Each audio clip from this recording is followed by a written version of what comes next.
السلام علیکم ورحمت الله وبرکاته. ګرانو قدرمندو اوریدونکو، ډاکټر الوزی د تاسو په درانده خدمت کې. نن زه تاسو سره په کومه موضوع غږیږم بحث کوم، دغه عنوان ده هارت اټیک، یعنی د زړه دوره. دا په ټوله دنیا کې عامه ده، زیاتره په پښتنو کې دا مشکلات ډېر زیات دي چې هغه له خپل خوراک سره احتیاط نه کوي، ورزش نه کوي. موضوع لنډومه چې تاسو را سره تګ نه سئ. د زړه دوره څه ته وایي او څنګه منځته راځي، سره له ویډیو زه تاسو ته ټول بیان کوم چې تاسو په پوه شئ. کوشش وکړئ ویډیو تر اخره وګورئ. او یو بله خاص خبر چې ډاکټر الوزی یوټیوب چینل ده، ډاکټر الوزی میډیا، ځان سره سبسکرایب کړئ چې تاسو د ما نوې نوې ویډیوګانې وګورئ او ګټه ترې واخلئ.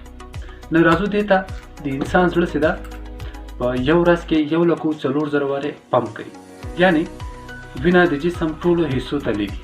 دغه وینه په ذریعه د انسان ټول جسم ته اکسیجن لیږي.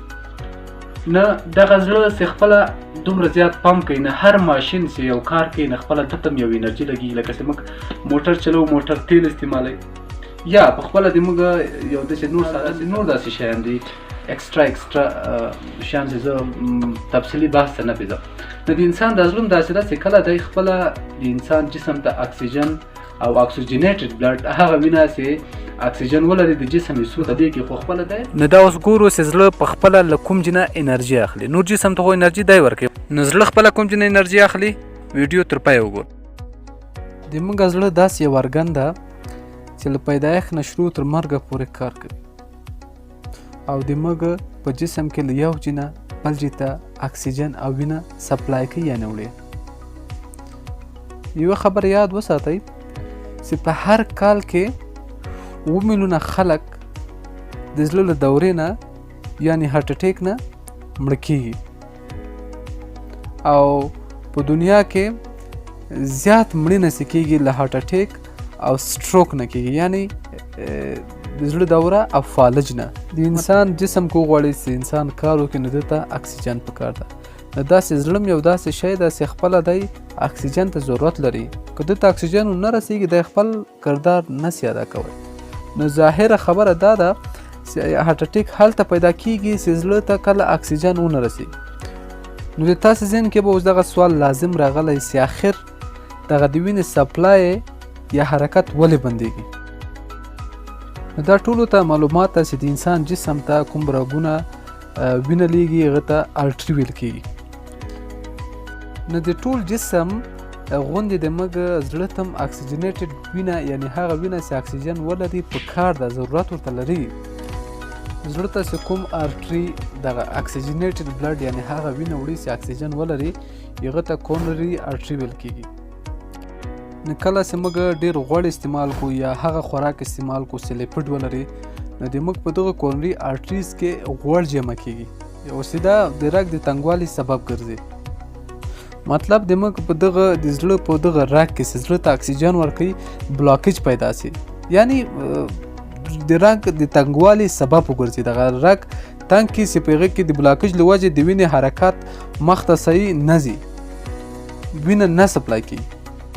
نو کله چې دغه بلاکیج ورځ پر ورځ زیاتېږي، مطلب 40% ته ورسېږي، 50 80 80 سال چې مکمل بلاک شو، نو زړه ته په وخت باندې اکسیجن نه رسېږي. نو کله چې دغه بلاکیج پیدا شي، مخ ته د رګ مکمل بلاک شي، وینه حرکت نه کوي، نو د هارت اټیک سبب ګرځي، او بعضې کسان له دې نه مرګ ته غېږه ورکړي. اوس راځو د دې په سیمټمز باندې غږېږو. علایمې څه شي؟ علایمې دا چې د انسان ته د سینې درد پیدا کېږي، او زیاتره دغه درد د اکسیجن له کموالي له وجې نه پیدا کېږي، او زیاتره درد له چپ طرف احساسېږي انسان ته. د هارت اټیک درد داسې نه وي لکه څنګه چې خلکو ته په فلمو کې ښکاري، نه، داسې اکثریت داسې درد هم نه چې ډېر قوي درد دی. بعضې مریضانو ته د زړه بدوالی هم پیدا کېږي. زیاتره د هارت اټیک علایم، د زړه د دورې علایم د شکر په مریضانو کې نه ښکاري.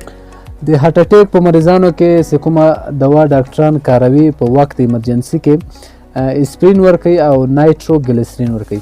په خپل اسپرین سری اسپرین د سکاټ په نوم راځي چې دا د وینې په نریوالو کې رول لري، وینه نری کوي، د وینې لختوالی کموي.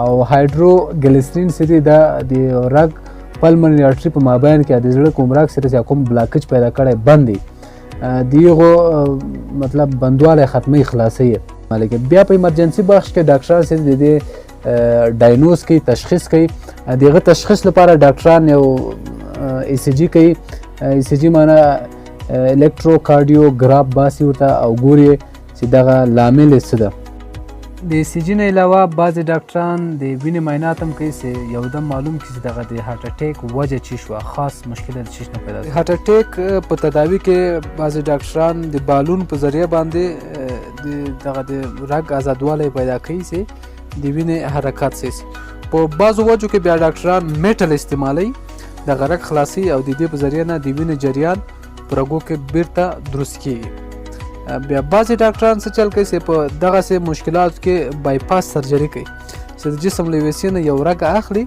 او دلته بایپاس سرجري کوي د دې په ذریعه نه د بلاکج بیا ختمیږي نو په دغو درو طریقو باندې ډاکټران بیرته وینه په رګو کې ری اسټیبلیش کوي بیرته روانوي او د انسان که زړه بیرته په هغو حالاتو کې کار کوي بیا د زړه د مرضونو د خلاصون اصلي طریقه کار چې شته باید موږ څه وکړو باید موږ همیشه که وغواړو چې د دې مرضو خلاص ورزش وکړو خپله غذا نرمه کړو سبزیجات استعمال کړو هغه خوراکونه کم کړو چې ډېره خوږه ولري او لیفرز ولري که غواړو چې د زړه مرضونه بچو زیات کوشش وکړو مایان استعمال کړو سبزیجات وخورو زیاته توجه میوه‌جاتو ته وکړو او کوشش دې وکړو چې له تشویش له خفګان له دې شیانو نه ځان وساتو او همیشه ورزش وکړو ورزش هغه بهترینه شی ده چې انسان جسم تندرست هم ساتي او د زړه مریضانو د شکر مریضانو ته ډېره ګټه لري